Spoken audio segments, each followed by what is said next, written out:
السلام علیکم ناظرین، میں ہوں ڈاکٹر اظہر۔ آج آپ کے سامنے ایک نئی بیماری، اس کی علامات، اس کی احتیاطیں اور علاج لے کے آئے ہیں۔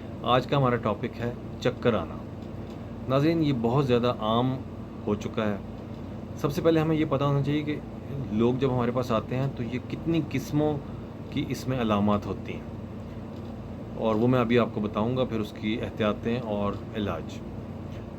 ناظرین، کچھ لوگ کہتے ہیں کہ جب ہم کمرے میں بیٹھے تھے یا کھڑے تھے تو اچانک پورا کمرہ ہمارے ارد گرد گھوم گیا چند سیکنڈ کے لیے، یا ہمارا سر گھومنے لگ گیا، یا ہماری آنکھوں سے نظر آنا بند ہو گیا، اندھیرا آ گیا چند سیکنڈ کے لیے، ساتھ سر میں درد ہو گئی، ساتھ ٹھنڈے پسینے آ گئے، یا کچھ لوگ کہیں گے کہ ہم بیٹھے ہوئے تھے، یکدم کھڑے ہوئے ہیں تو چکر آیا، ایک سر گھوما ہے اور آنکھوں کے آگے اندھیرا بھی آیا اور ہم گر گئے۔ اس کے علاوہ کچھ بتائیں گے کہ ساتھ سر گھوما ہے اور الٹی والی طبیعت ہوئی ہے، یا الٹی بھی آ گئی ہے اور ساتھ ٹھنڈے پسینے بھی آئے ہیں۔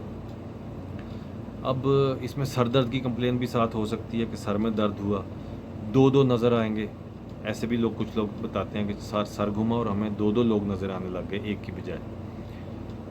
اور کچھ لوگ کہتے ہیں کہ ہمارے جو کانوں میں گھنٹیاں بجنے لگ گئیں سر گھومنے کے ساتھ ہی، یا ایک کان سے یا دونوں کانوں سے چند لمحوں کے لیے سننا بھی بند ہو گیا۔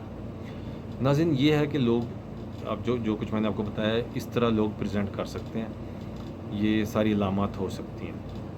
اب اس میں یہ ہے کہ ان کی وجوہات کی طرف آتے ہیں۔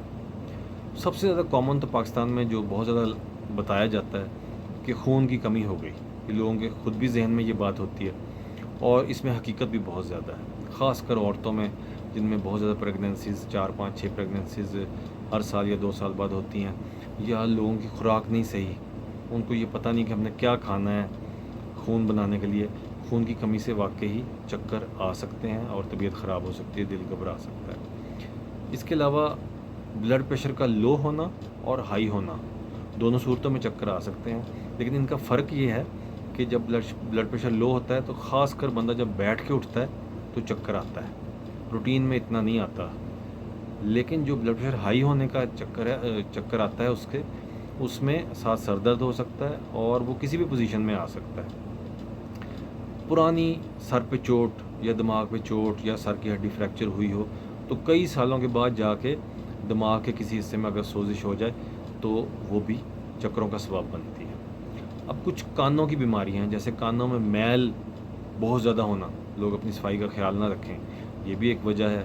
کانوں کے کچھ مسئلے ہیں، جو کانوں کا پردہ ہے، اس کے اندر والے کان کا جو حصہ ہے، اگر اس میں انفیکشن ہو گئی یا پانی اکٹھا ہو جاتا ہے کئی دفعہ، خاص کر بچوں میں، تو اس سے چکر آ سکتا ہے۔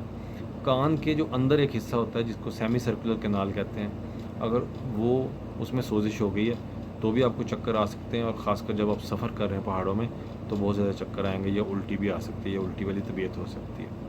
پھر ایک بیماری ہے مینریز ڈیزیز، وہ بھی کان کے اندر والے حصے میں جو ہے وہ سوزش کو کہتے ہیں، تو یہ بھی بہت لمبا عرصہ چلتی ہے مینریز ڈیزیز علاج کے باوجود بھی۔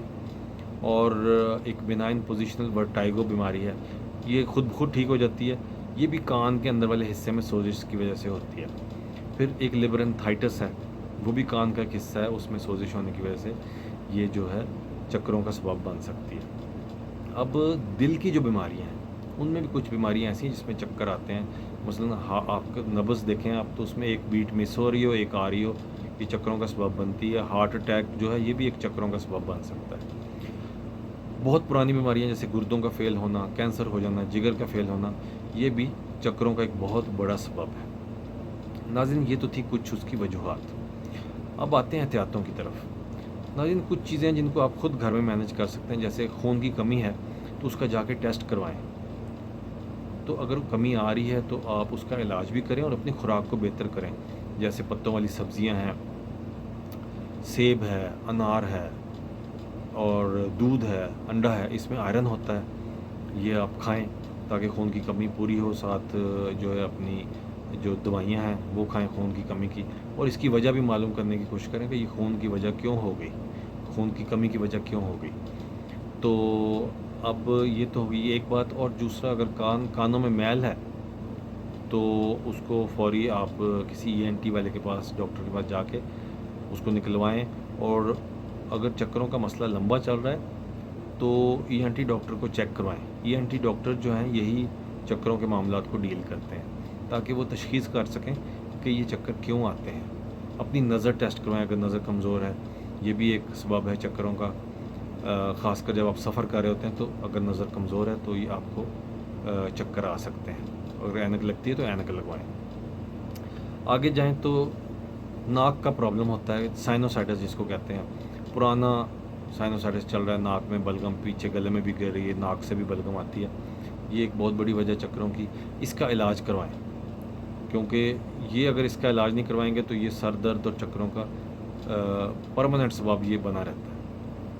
آگے آئیں تو جو بیماریاں ہیں باقی لمبی، ان کی تشخیص کروائیں، ڈاکٹر سے رجوع کریں اگر لمبا مسئلہ چل رہا ہے تاکہ آپ کی ٹریٹمنٹ بر وقت ہو سکے. تو ناظرین، امید ہے آپ کو میرا لیکچر پسند آیا ہوگا، تو پلیز میرے چینل کو سبسکرائب بھی کریں، لائک بھی کریں اور ویو بھی کریں. آپ اپنا بہت زیادہ خیال رکھیے گا اور انشاءاللہ جلدی آپ کو ایک اچھے ٹاپک کے ساتھ ملاقات ہوگی اگلے لیکچر میں.